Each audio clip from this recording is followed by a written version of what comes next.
I'm Ryan from Amberell. Today, I wanted to make a track from start to finish. I'll kind of go through my process and hopefully it'll give you either a new perspective on what a workflow can look like. And just keep in mind that I said a workflow, not my workflow, just because workflows change depending on a lot of different factors. Sometimes you'll have a little idea that you want to expand on. Sometimes, like what I'm doing right now, I have no idea what I'm going to write. And sometimes, if you're really lucky or talented or both, you may have an idea of the whole arc of the piece and you'll just be filling in the details. And as always, the video is timestamped, so feel free to jump around to any section that you want. So I guess I wanted to do this because I do talk a lot on this channel about ambient textures and synthesizers, but rarely do I sort of explain what I do with them. So this video will sort of touch on all of it. I'll most likely be using some synths and I'll try to explain why I'm using what I'm using. So yeah, let's jump into it. So in situations like this, when I just want to write, but I have no real ideas, the first thing I like to do is pick a sound palette. I usually do this in two ways. I'll either just sort of spend as much time as I need playing different synths or acoustic instruments, tweaking knobs, messing with pedal settings, even tuning sometimes, until I find some sounds that I like. I'm not really looking for any melodic content necessarily, but just focusing in on the general sound that I want. Or I'll just decide, you know, I'm going to use the piano, the poly D, and some sample drums. Or I want it to be all on one synth and let the sound change with the filters, or, you know, ukulele, some synth chords on a tape loop, and a lap steel guitar. That would be interesting. I'll usually choose ahead of time if I have no starting point at all, no melodic ideas in my head. It helps sometimes to just choose an instrument and go, because it eliminates choice, which can be a really helpful way to get you going, which is what I'm gonna do. So I'm gonna write this on my Rhodes, the grandmother for bass and noise and, you know, blips and bloops. And to add texture, just because I haven't used it for anything yet, the cello, hopefully, if I can figure out how to make a usable noise out of it. I don't play cello. If you're questioning the white noise for texture, watch this video here where I explain it a little bit more in detail. Let me just say really quick that I'm picking instruments for my sound palette. I could go really deep here and also decide that I want it to have big reverb tails, or that I want the sound palette to include things like fuzz or tape saturation, long delays. You can decide all of that ahead of time if you want. I like to leave a little room in this area to play with, so I'm not gonna predetermine it. So next up is I like to make a plan. I'm gonna predetermine things like piece length, the sections, how I want it to work. So whether it's gonna be mostly melodic or harmonic changes, or if I want most of the interest to come from changes in texture or timbre, or a little bit of both. This is where you can go really deep. You know, you can decide a lot of different variables. You know, what key is it in? If there'll be any key changes, if you want randomness to play a part, and if so, how much? The time signature, the tempo, if there are gonna be any time changes, what role different instruments will play. There are a lot of different things that you can kind of mess with. The more you pre-plan, the less you have to sort of think about what you're doing when you get to the writing. It may seem like it's sucking the creativity out of the process, but honestly, I think it's the opposite. You know, when given a set of strict parameters, it takes creativity, sometimes a lot of creativity, to come up with something that you're proud of. A really big challenge is taking the same plan and writing something different with the same set of parameters. Maybe that's for another day though. I like the idea of having the evolution of the piece being both harmonic and textural, so let's plan it out. I want it to be around 2 minutes and 30 seconds. I want it to have an A and a B section, and the form to just be ABA or AABA. And I want the climax to sort of be in the B section. Maybe add in some subtle rhythm at that point. I also really like when there's an element that stays somewhat constant and building around that, so I'll have to find something that can work for that. I'm gonna use my Rhodes, the grandmother, and cello, and noise, but that's probably gonna be the grandmother. Really quickly before I keep going, I wanted to thank everybody, like really thank everybody who watched my videos this last year and subscribed. If you haven't subscribed and you feel like supporting this channel, just push the button. It's pretty easy. I have little goals for myself and my channel, and last year I met most of them because of you guys, and this year I really want to get my watch time up, so if you wouldn't mind sharing this video to people that you think might like it, it would go a long way in supporting what I do here. But seriously, thank you so much. This last year has been pretty awesome, so I appreciate it. Thank you. All right.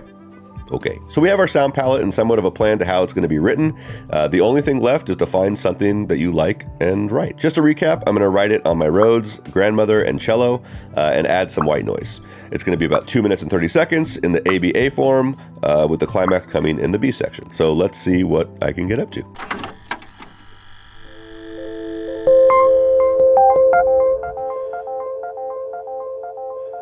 So I know I want to have some delay on it, so I just threw in console the EP tape echo, and I have my Big Sky hooked up to this Rhodes. I want there to be room in it, so I like the big sky for that.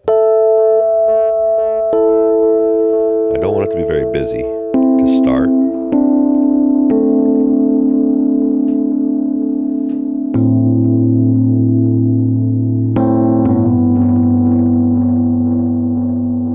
Oh, I like that echo.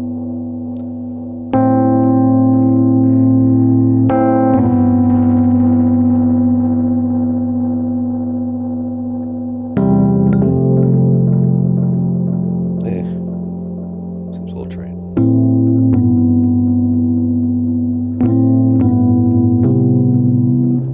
Doesn't have to be great. You just want to get a bass going, because the more you add to it, it's going to kind of develop a life of its own. So I almost want to start with something simple.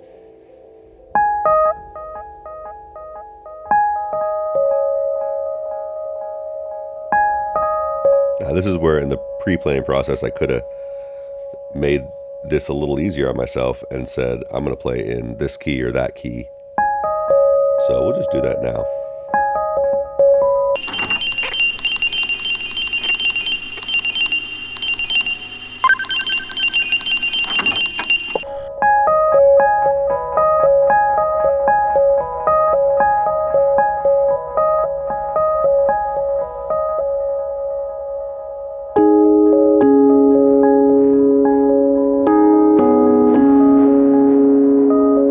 So I'll probably record those parts separately. So we'll have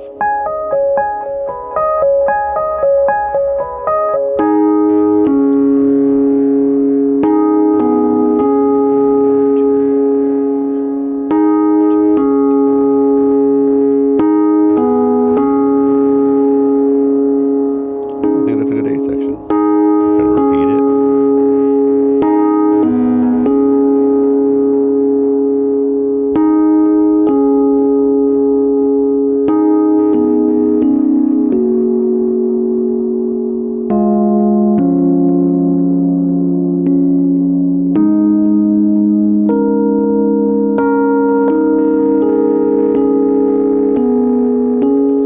Turn on a little big sky.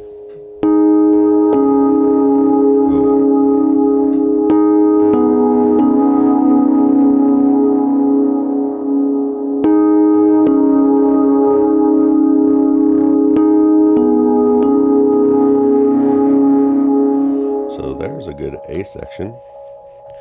And a B section, we want it to be the climax, I think we wrote down. So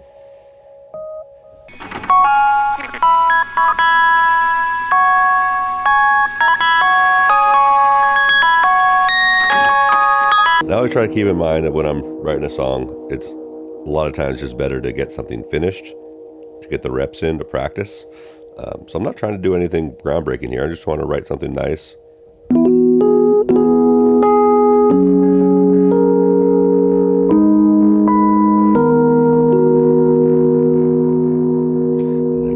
guess I can just loop this.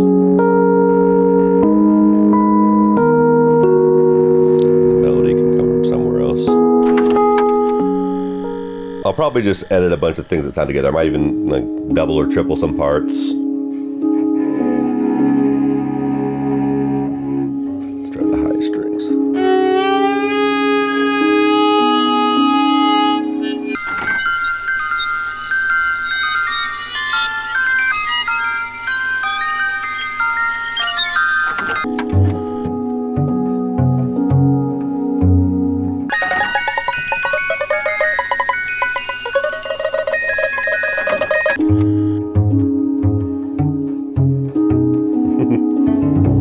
I'm really bad at cello. This sucks. Oh no. Hope that's not a big deal.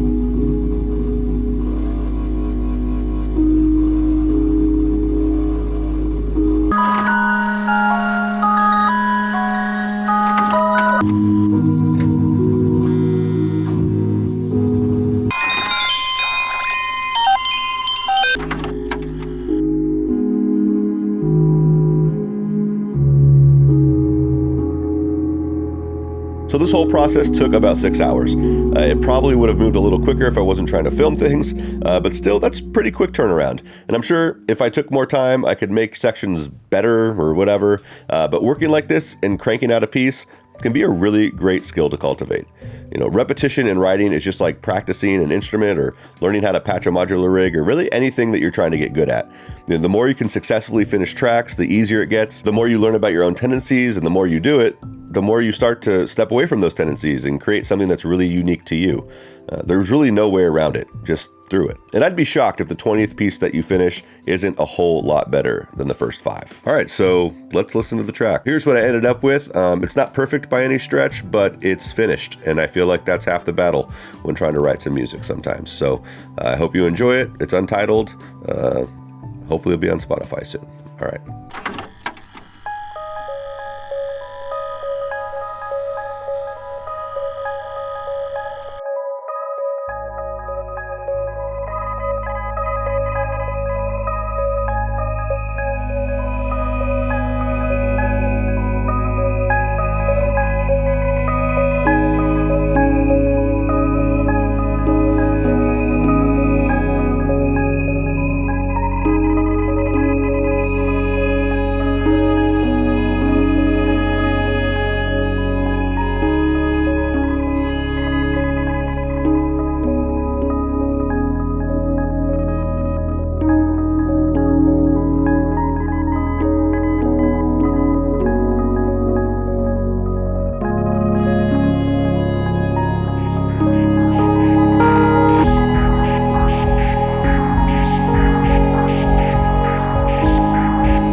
I hope everyone had a happy new year. I feel like I haven't made a video in forever.